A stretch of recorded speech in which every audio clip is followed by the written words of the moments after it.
मजीद अहम खबरों और अपडेट्स के लिए वीडियो को लाइक, शेयर और डेली सालार उर्दू डिजिटल को सब्सक्राइब जरूर करें। रिपोर्ट के बारे में अपनी राय कमेंट्स में जरूर बताएं। आइए अब बढ़ते हैं रिपोर्ट की तरफ।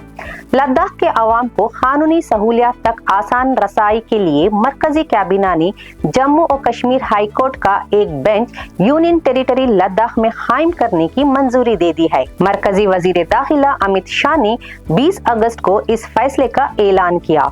अमित शाह के मुताबिक इस इक़दाम से दूर दराज इलाकों में रहने वाले लोगों के लिए कानूनी खिदमात हासिल करने के दौरान सफर और इंतजार का वक्त कम होगा। इन्होंने कहा कि मोदी हुकूमत लद्दाख की वसी पैमाने पर तरक्की और यूनियन टेरिटरी के लिए आईनी तहफ़्फ़ुज़ के लिए पुरअज़म है। ये फैसला मरकज की जानिब से जम्मू और कश्मीर में बड़ी आईनी तब्दीलियों के 6 साल बाद सामने आया है।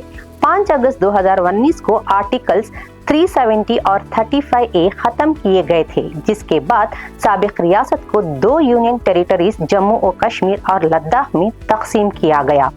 जम्मू और कश्मीर को कानून साज असेंबली दी गई, जबकि लद्दाख में असेंबली नहीं है। लद्दाख में हाई कोर्ट बेंच के क़याम से लोगों के लिए अदालती खिदमात मजीद काबिल रसाई होने की तवक्को है।